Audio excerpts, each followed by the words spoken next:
All Hit Radio.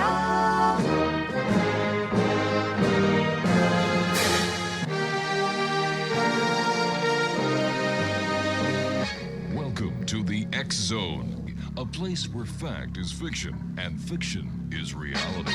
Now, here's your host, Rob McConnell.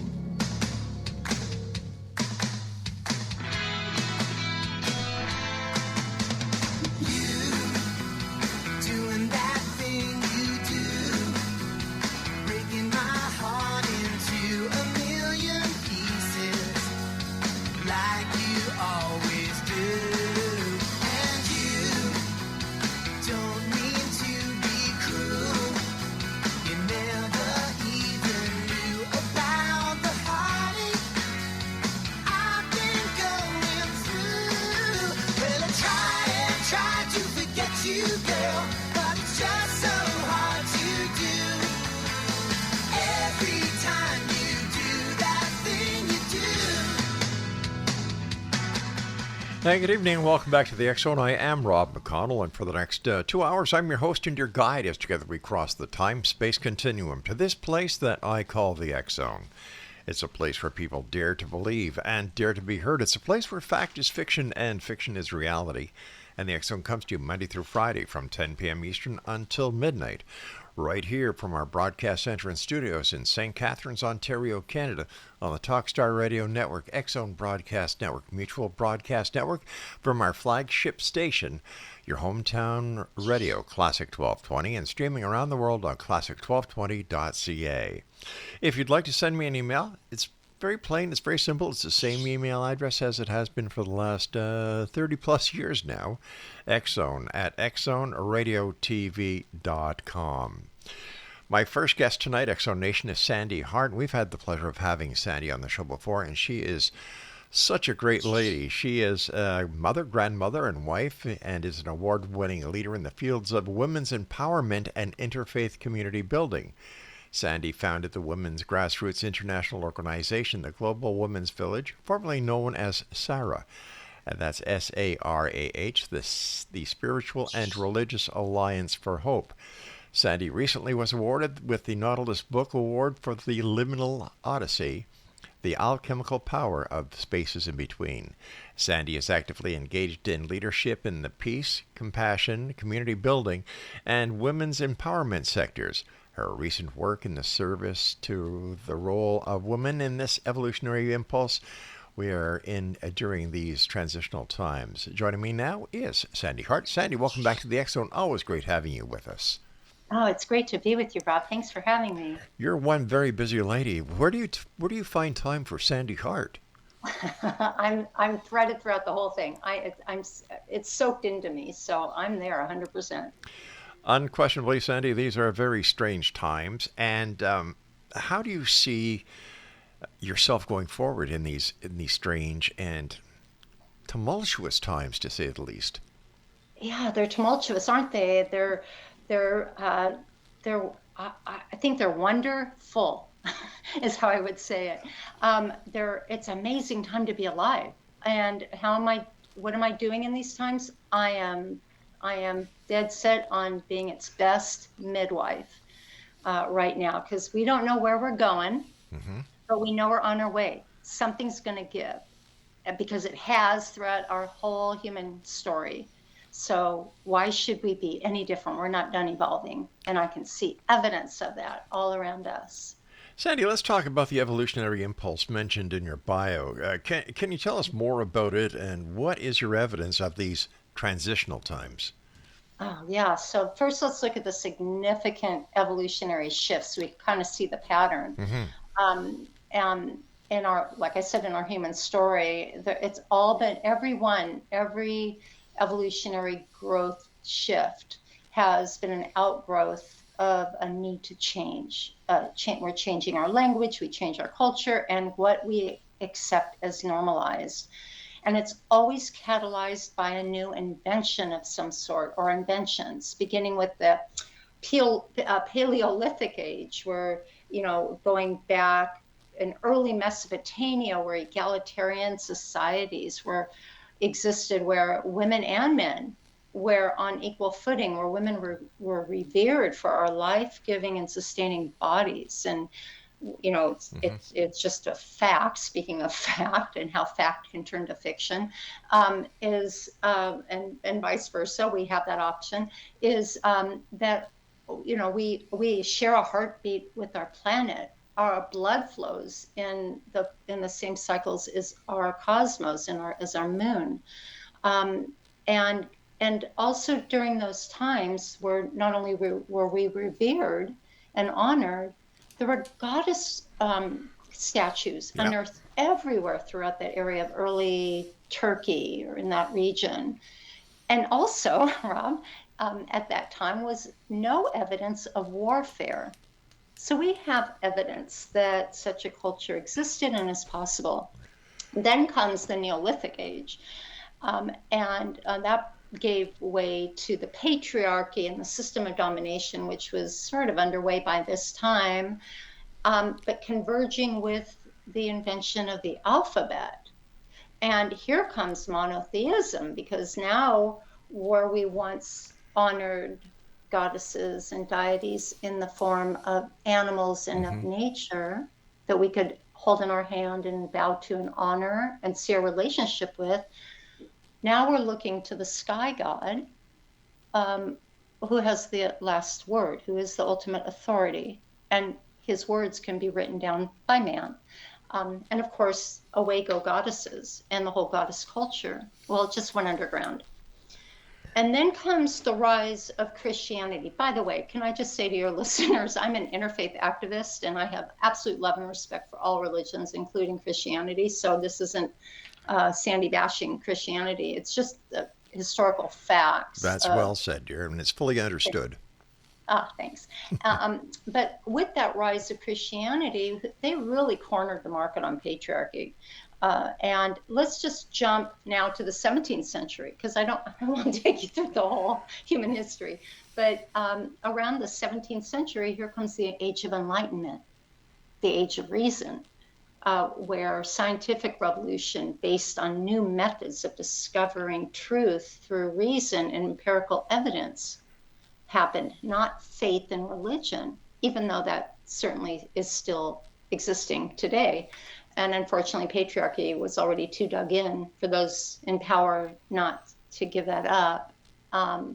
But regardless, where we are today, and that's kind of getting to what you had alluded to, today technology and information grows so exponentially every minute, not every thousands of years like the eras before us, or then every hundreds of years or centuries. Our world is speeding up and stresses are high, right? Definitely. And that's with the, go ahead, I'm sorry. No, I was just agreeing with you when you said stress is high, and it certainly is. For sure. Mental health is certainly on the rise, and for really good reason. Our human minds just can't keep up with it. And then add the tensions that are man-made, that are happening in the United States. It sure doesn't do our nervous system very good. So in short, the biggest telltale that we are in this evolutionary growth spurt is the crisis and that need to change.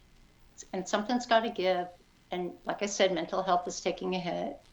And also, if you had noticed, the only constant through the whole history of since we stood upright was patriarchy.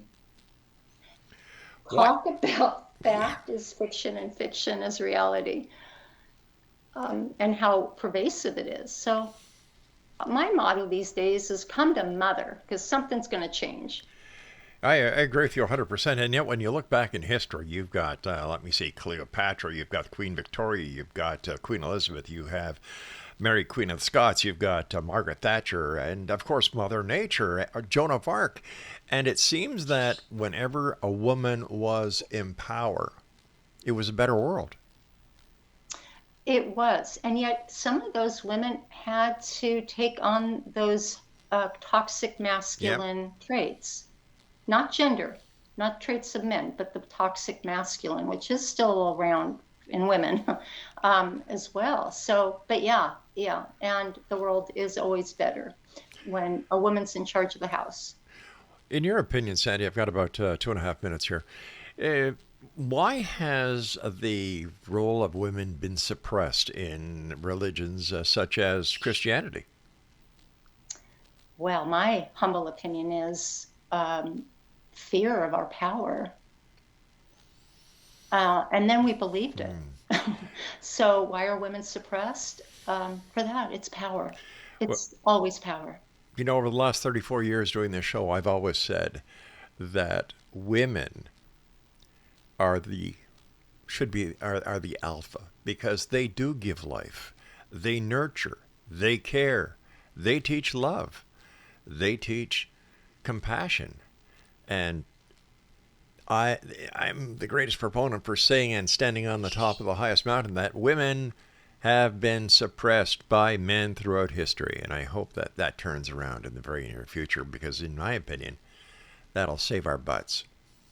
Yeah.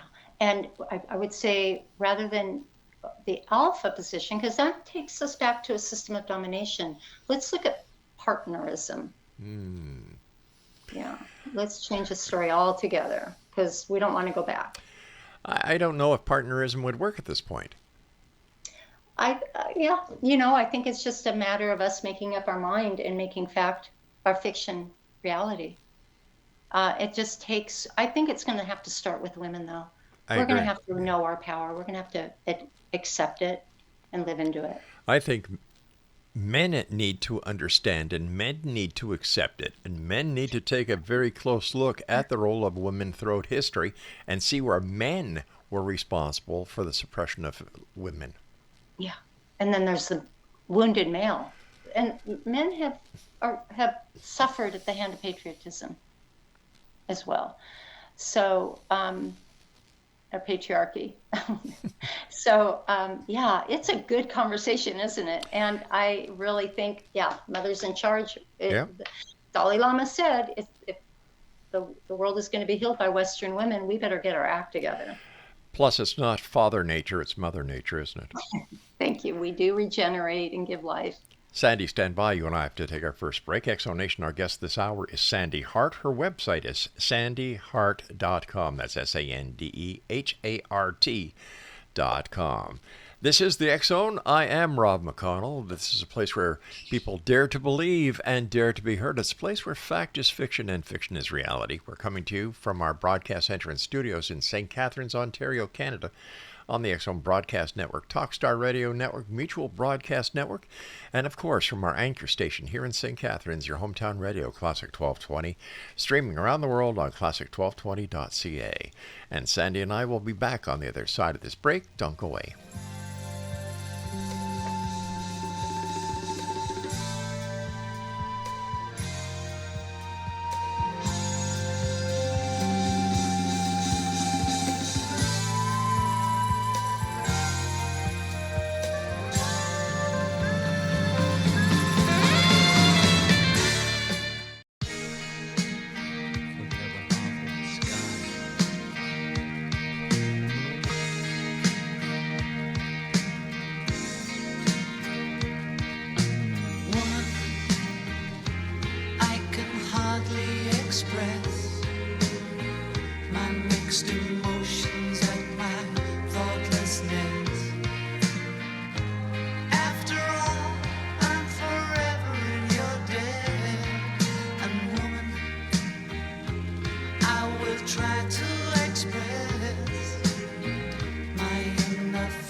Welcome back, everyone. Sande Hart is my special guest this hour, sandehart.com.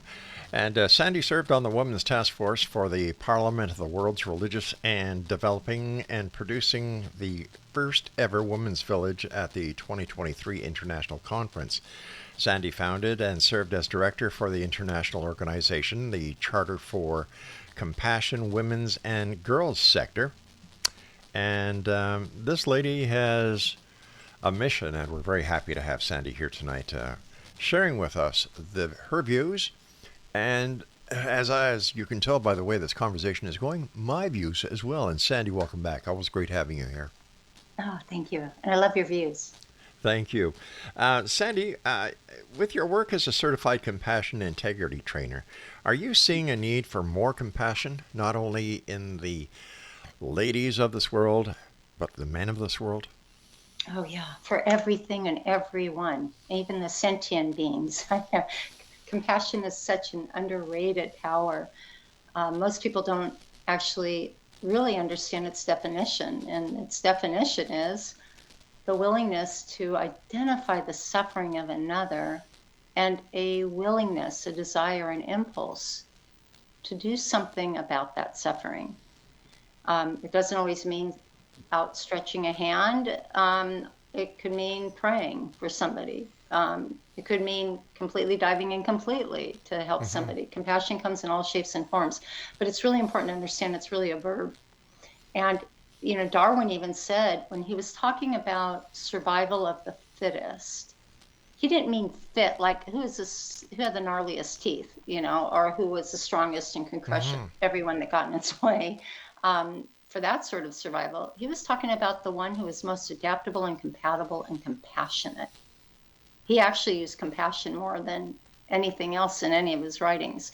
So understanding that biological innate imperative, and for the times, but also in all of us right now, we're all born with it. Sandy, in your opinion, what could we do, or what would be the first step in creating a more compassionate world, in your opinion?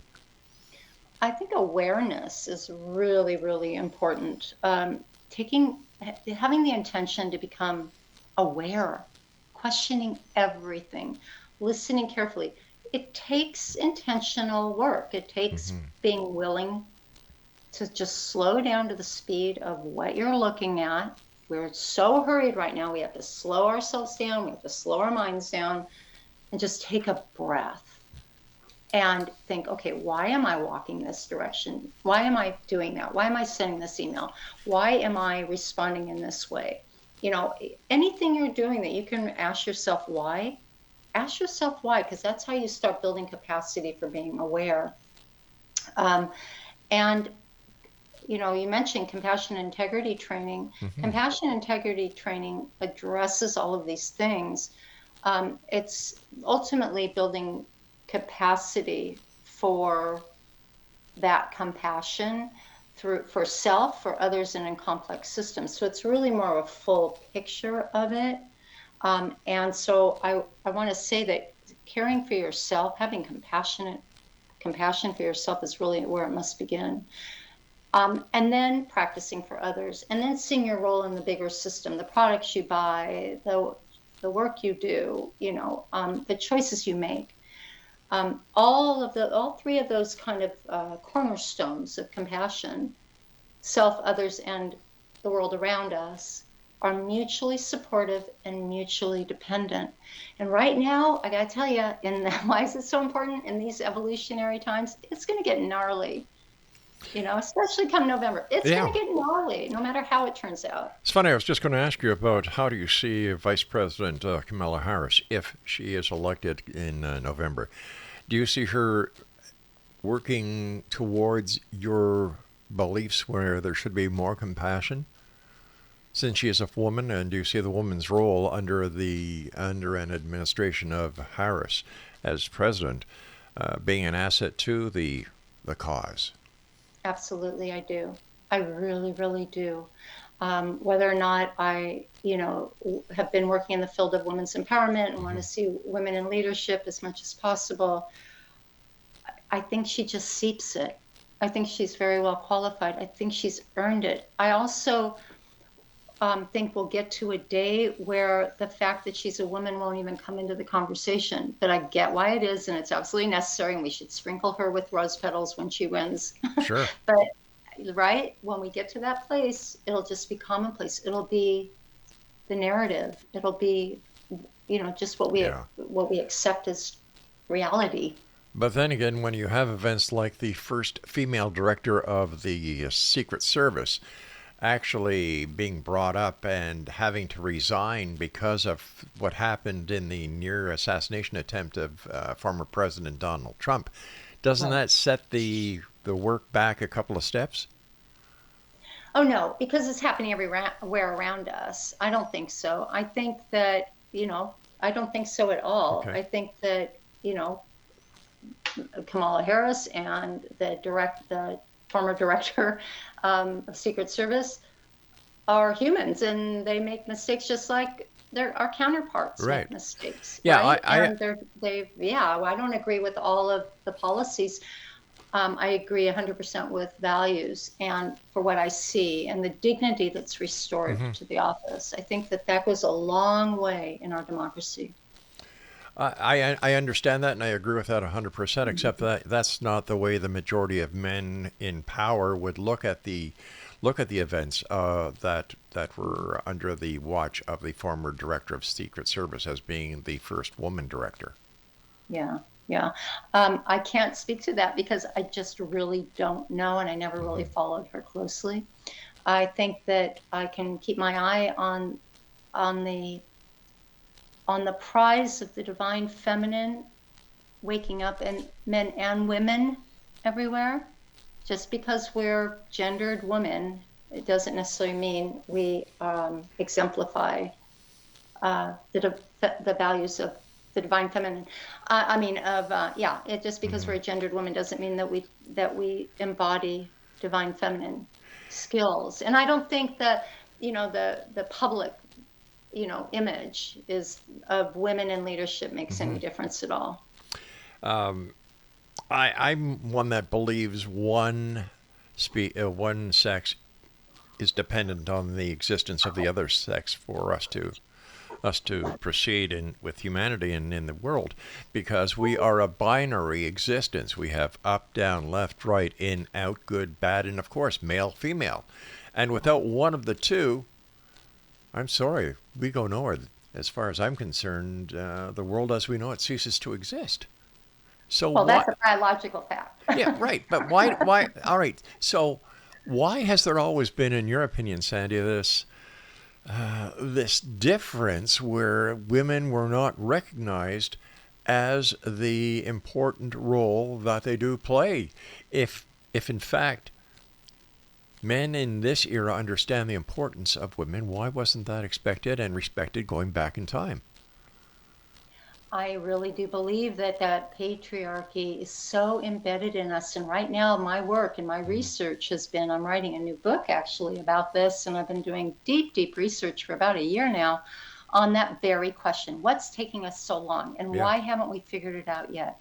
Why is our society still plagued with this irritant of patriarchy? It's more than an irritant, it's actually destroying our entire planet.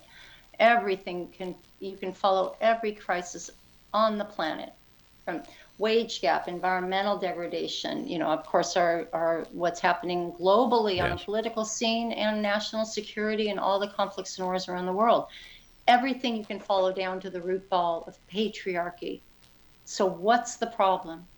And this is my calling right now. And that calling is to uh, research why that is, first of all, because I'm still learning. But for me, I think I'm really clear, I'm getting more clear that when women wake up to our power, we'll change the story. And women believe it. And as long as we continue to believe it, we're going to raise our children to believe it, and our nephews and our neighbors' kids. But what does this tell you about a society where a woman has to fight so hard to Mhm. gain the recognition that she so rightfully deserves? Yeah, I think that's changing. I do. I think it's just too slow of a drip. I really do. Um, and that's what I'm coming to. And Mhm. I think we really need to accelerate this. How I much really do. how much does established philosophy such as Catholicism play in this suppression of females?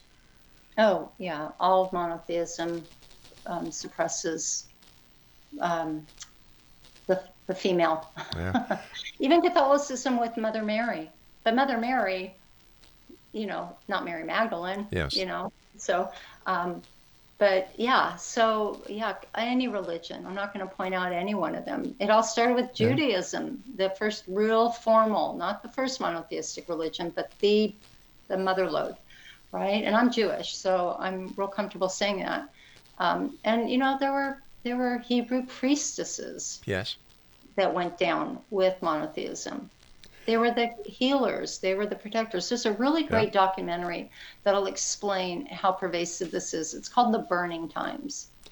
You can get it for free on Netflix. You know what? I will be so glad, and I will see it as a great sign when a female is put into the Vatican as the Pope.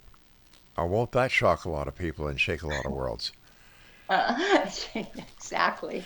And His Holiness the Dalai Lama is suggesting that the next Dalai Lama may be a woman. You never know. Sandy, please stand by. You and I have to take our short pause for a good cause at the bottom of this hour. Sande Hart is our very special guest, X-Zone Nation. And Sandy recently was awarded with the Nautilus Book Award for Liminal Odyssey, the alchemical power of the spaces in between. This is the X-Zone. I am Rob McConnell, and Sandy and I will be back on the other side of this very short break as we continue here in the X-Zone from our broadcast center and studios in St. Catharines, Ontario, Canada.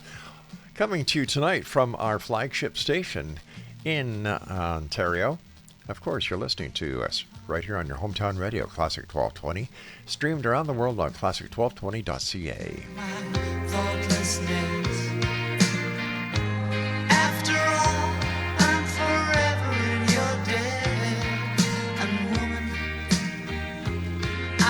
Try to express my inner feelings and thankfulness for showing me the meaning of success.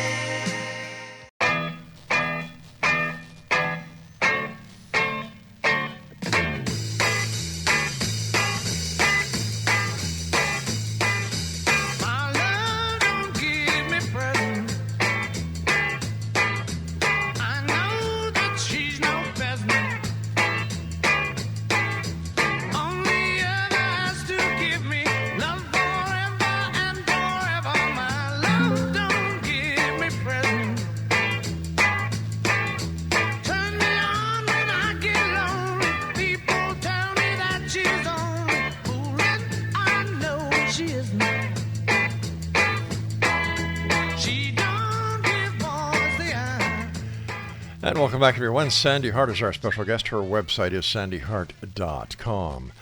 Sandy, with all the advancement in women's equality going back over 150 years, why is it taking so long for women to fully realize their respectful place in the world? I think that, we are all, men and women alike, but particularly women, we're walking through what Dr. Riane Eisler refers to as the domination trance. And it's what I was talking about earlier, where it's so pervasive, we don't even realize how much we contribute to the patriarchy, if not through our behavior, because I have been treated very poorly by women in leadership who profess otherwise to treat women with dignity and respect and listening skills and so on. And I perhaps have been guilty of it myself as a leader. But I think that sense of awareness is really, really important. Hey, by the way, women make up 85% of the buying power in this country. Now that 85% could change depending on whose study you're looking at, but it's definitely well over 80% of the buying decisions for the home. That means our money is power. We do live in a we're very much, over consumers here, right? And that's another thing that drives our world is money. That's true. So why are we giving money to people that are in companies that don't support our causes?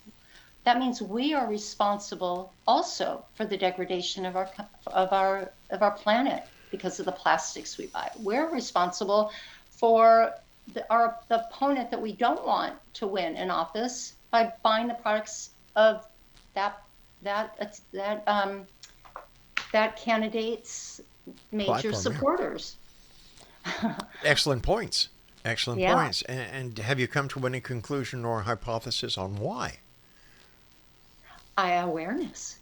I think it's just too comfortable to stay in this groove we're in, even though it's painful for us, but we don't realize how powerful we are. I cannot say that enough. And then, I was enlightened once when I used the word equality, referring to racial equality, to actually a reverend who marched with Dr. King, and and I made the statement, like, the equality that you were fighting for, and he goes, no. He stopped me in my tracks. He goes, no, be very clear. We weren't fighting for equality. We were fighting for parity. And I didn't know that word before, and learned it to mean equal access. So we really will be well served when we start looking at the language we use also, because I can't do what you can do, Rob, and you can't birth children. That's right. No matter how much you want to, you're not going to carry a baby for 9 months, and also I have more cones in my retinas, so I can see peripherally, and that means that the way my brain works, because I also have more fibers in my brain, that I can operate more simultaneously. That's why this little joke about women being really good multitaskers, that's why, because of the fibers in our brain. How could we see peripherally and keep our eye on everything in our community and our children and the stove all at once? Because we have these cones in our eyes. Men have rods. Men can see better depth perception, light, and so on. And that's so you can zone in on the kill, right? So exactly. we are, and I'm only using it as an example. Mm-hmm. So those are absolute biological facts of parity. So why don't we have equal access to things, even though my brain and my body works differently than yours? That's really the only difference. Why is it taking so long for women to understand their strength and to, if you'll excuse the expression here, Sandy, flex their muscle? Yeah, well, it's flex our compassion muscle. I think it's happening. I do. I'm in conversations all day long in big groups, and even I was on the White Women for Kamala call. I really wanted to go on the Black Women for Kamala call, but that would not have been good. But I wanted to show my support. So when the White Women for Kamala happened, I was super happy to be there. And every single one of them were speaking this language. They're all saying this. And they've got big audiences. They have big megaphones. I think it's just going to be a ripple effect. I think our language is changing. I think we're embracing more language that represents the divine feminine. I think we're seeing an awful lot more of that balance, that respect of parity happening. It just depends on who you listen to, what you dial in on, where you put your attention. Check in on the news, in the morning and at night. Make sure the house isn't on fire, right? Yeah. And what the weather's going to be like, and if you have to drive a different route to work. But we got to turn that noise off, because it's not news, it's commentating. And that's not good for our soul. I think it's brainwashing, personally. Oh, sure. Yeah. And marketing too. Nothing that they sell me is going to make me richer, thinner, or happier. Mm-hmm. Right? Maybe thinner, but I'll gain it all back then some. I speak from experience. Yes. But, right? We're being marketed to left and right. And what does that do to the female psyche? I'm not enough. I'm not thin enough. I'm not pretty enough. I need to color my hair. And that is so wrong. That is so wrong. Yeah. Just look at the young teenagers who, during my youth, all these magazines that were out there with all these photoshopped and airbrushed photos, and mm-hmm. young girls that I was going to school with at the time, some of them would just say, "Oh, I wish I looked like they did," or "Why can't I do? What can I do to be better than I am to look like them?" Or, and it was like, with our daughters, we have 6 children, and the beauty is in each of our children. And they were told that the brother and the sister, there was no difference. That they both were strong. They both had the world at their fingertips, and all they had to do was go to school, study, be a good person, be an honest person, do unto others. And I see now in society where a lot of parents aren't taking the time to set values into their children so that they can actually progress in an equal manner. That's really beautiful to hear how you and your wife have Yeah. raised your children. I'm sure your grandchildren are generationally impacted, and that's how it happens. Yeah. I think we're really just one or two generations away from realizing more of this. I believe it's going to happen um, in November, because as a Jew, I'm scared. I'm not Why? safe, right? Why? As a woman and a Jew, double whammy. So I'm just not safe. And everybody has a story, right? And Yeah. there's two truths going on right now. That's why you got to turn the noise off. Yeah. When I was in the police force, we always said there's three sides to every story: his side, her side, and the truth. Right. But why are you afraid?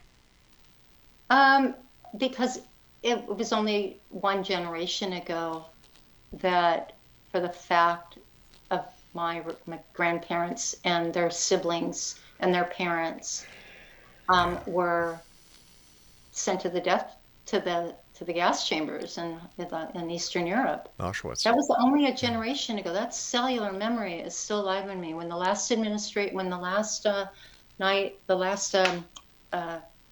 night that it was, I'm sorry, I'm stumbling here.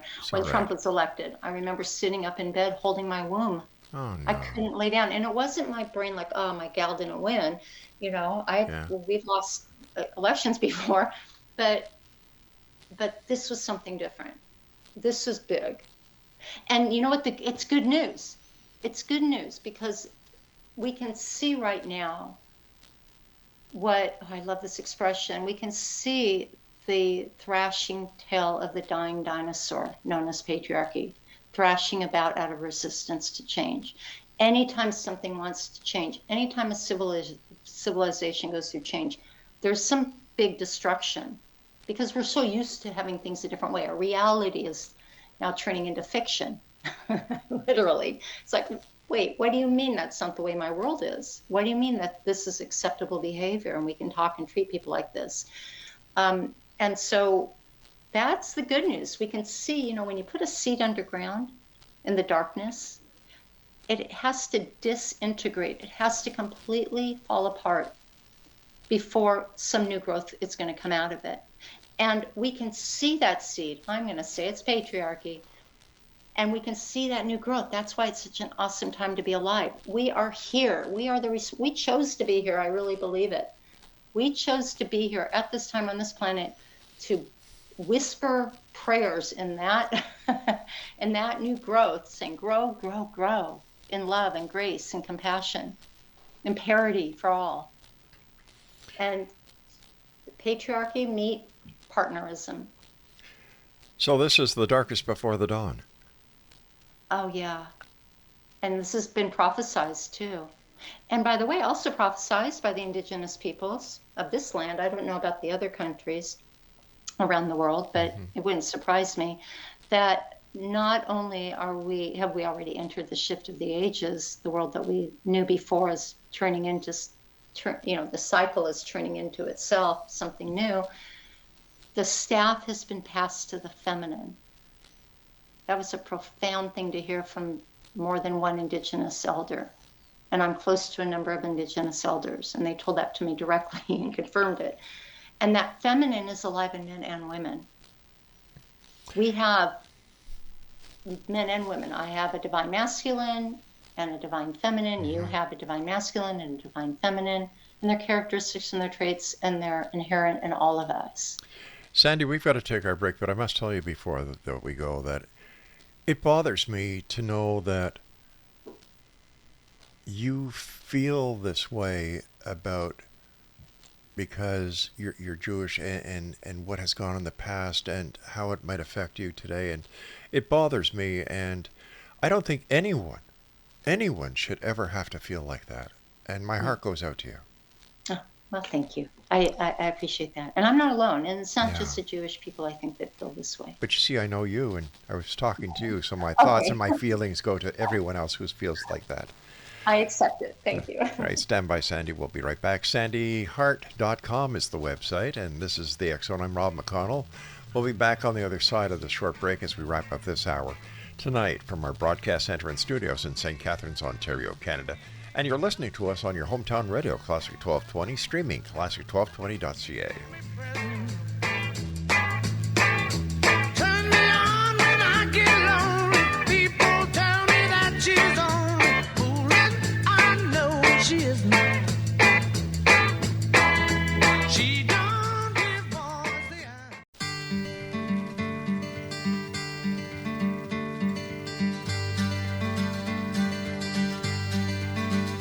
It's so nice to meet an old friend and pass the time of day and talk about the hometown a million miles away. Is the ice still in the river? Are the old folks still the same? And by the way, did she mention my name? Did she mention my name just in passing? And when the morning came, do you remember if she dropped a name or two? Is the home team still on fire? Do they still win all the games? And by the way, did she mention my name? Welcome back, everyone. Sande Hart is my special guest of this hour. If you'd like to find out more about Sandy, please visit her website, SandeHart.com. That's SandeHart.com. Sandy, I'd like to discuss with you a little bit about your book, The Liminal Odyssey, The Alchemical Power of the Spaces in Between, and how does your philosophy on luminality impact and relate to compassion integrity? Yeah, in the Liminal Odyssey, I discovered these critical skills to live a miraculous life, and told through my own stories. And it emerged that way as I was writing the book. I thought I was writing a different book. And I discovered that those skills, when I kind of took them out of the book and I wrote them down on paper and I looked at them, I thought, wow, together they create their own coherence, their own super medicine, their own super skill. And when we practice awareness and sacred listening, skilled listening, we pay attention to our words. You know, the word abracadabra actually means, with my words I create, it's magic. When we practice mindfulness and the rest of the skills collectively, we can't avoid their positive impact on our nervous system and on our lives. And they start showing up in our relationships and the choices we make. And then, as I'm hoping my readers will discover through their own stories, skills that serve them, and do the same as I did, because I think that's really that the concept of liminality, that the philosophy of what I've come to, is that, you know, we have these bookshelves and libraries filled with, you know, books on various methodologies, and they're all singular solutions. And I discovered unwittingly that when you do this together, they, like I said, they create a different energy, a different impact, and which explains why we keep needing to go find those books. I haven't yet, and I've got about 300 books in my library, and, you know, about me out searching for the solution to my problem. And I just discovered that, oh, it's everything, and it's really all discovered through our own storytelling and how we got through that storytelling. So we have the answers inside of us. And so it's the same with compassion integrity. Like I said, compassion for ourselves, compassion for others, and compassion in systems, or compassion out in the world. Those three must be practiced together. They have to. For you to, overuse this word, integrity, for you to be in your compassion and integrity. I have a 3-part training session where we go through the science and the philosophies and the psychologies and empirical data, where we can see those explicit biases, where we can learn how to question assumptions, where we can see how we relate to others through the lens of compassion. And suddenly, again, that convergence clicks, and we start seeing it showing up in our daily lives. And so that's where I see the convergence and the relativity of the two. It seems that in today's society, people are more interested in looking up into the sky to see if anybody from another planet is going to land here to solve all the problems of Earth than looking at each other and saying, how can I help you? How can I be part of the solution instead of being part of the problem? Do you think they're among us now? Do you think, those like you are saying, how can I help? Okay, I'll take you. I can believe it. I'm open to all options. Yeah. You see, I consider myself very fortunate because my mother was a strong example to me. My mom worked. My mom was a fantastic mother. My grandmother was a fantastic grandmother. My wife is a fantastic wife. She's very caring. Her profession was a nurse. Empathy, understanding. And I look at our daughters, and I've been blessed to be surrounded by women who have influenced me to understanding and appreciating who they are and respecting them not only in their role as within the family unit, but in society. When I was on the police force, this was the era where police women were being introduced. And there was a lot of negativity. And yet I looked at them as saying, hey, you're just as good as I am because you passed the same testing I did. You're here with me because you understand the same responsibilities I do. And yes, I have your back and you have my back. And then you look at the same thing that was happening within the fire departments. And it's always been an uphill struggle where, as seen by many of the, and I call men the weaker sex. I know I'm going to get flack for that one. But that's how it is in my book. And I think that because of the way that I was brought up with the compassion, the love, the understanding that was respected throughout all members of the family, and like my dad respected my mom because she was who she was. And they were on equal grounds. And just like my wife and I, we're on equal ground. We understand that one of us, if we were to part, we wouldn't be one. But together, we are one, and it makes us stronger. She has strength in certain areas that I don't. And we complement each other. And I wonder, Sandy, why people on the outside of this studio where I'm talking now, or when I'm at home outside our home, the majority of men don't understand it. And it boggles my mind. Mm-hmm. I think maybe at a cellular level they do. I don't think you can escape it. I don't think anybody is immune from suffering at the hands of patriarchy, and yet it's scary. It's scary to think about losing your power. It's scary not living up to that machoism or holding that power unless you're very confident in who you are. Mm-hmm. Or like you said, and I don't even think it's confidence. I'm going to take that back because that's sort of a judgment call. I think men as well as women have some reckoning to do with who they are. And yet, I think they're just souls all over this planet. You are a fine example of a soul in a high vibration. You operate it that way, so you're going to attract your wife. You and your wife are going to raise these daughters in that vibration. Mm-hmm. You're come down this lineage of family that operated in that way. And so through generational lines, you not only inherited those behaviors, because the behaviors are passed down just like genes. Sure. But also the genes. You can be birthed with certain, let's say more compassion cells. Right. I hope there's no neuroscientists listening to me. But generally speaking, some people just have the disposition of being kinder. My husband's one of them. And it's not my default. So I had a lot of work and practice to do. Yet, lucky me, talk about fortunate. We found one another. But again, there's something that we didn't have any control over, and that was our vibration. So we can raise our vibration, and we can realize we have power with our thoughts. Oh, and with big time. 100%. Yeah. Yeah, 100%.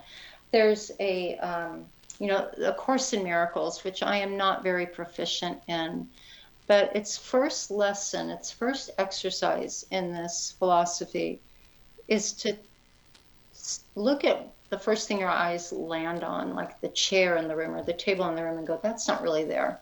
That only exists because I believe it exists. And that's something to chew on. But, right, what reality are we walking in? And can we change that story? Can we make it fact? And why don't we choose really carefully? Because now's the time. We are really the architects of our future more than we have ever been.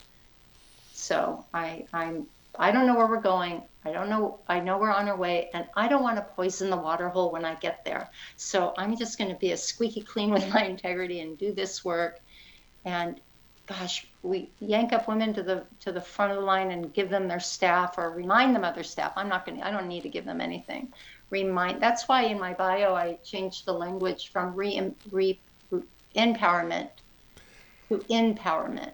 And I also use the expression repowerment, which a friend of mine coined.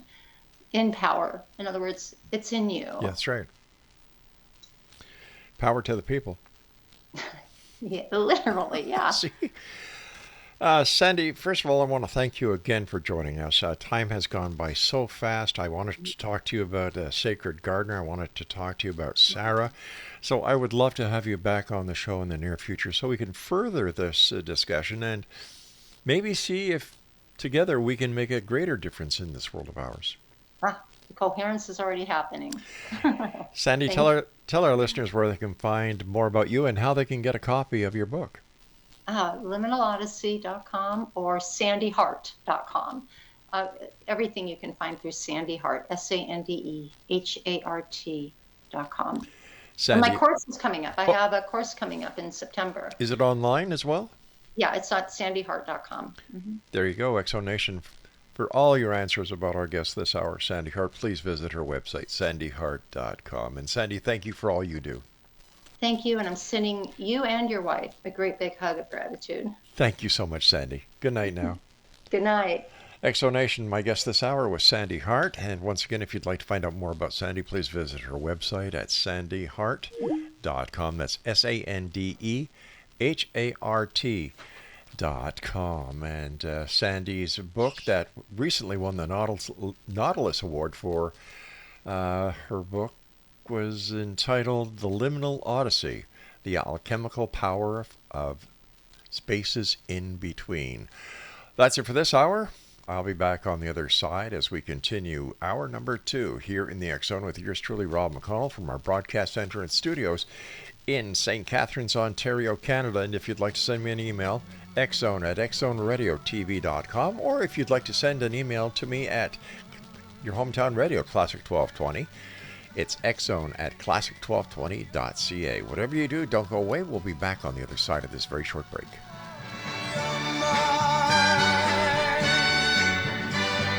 Something's wrong between us that your laughter cannot hide, and you're afraid to let your eyes meet mine. And lately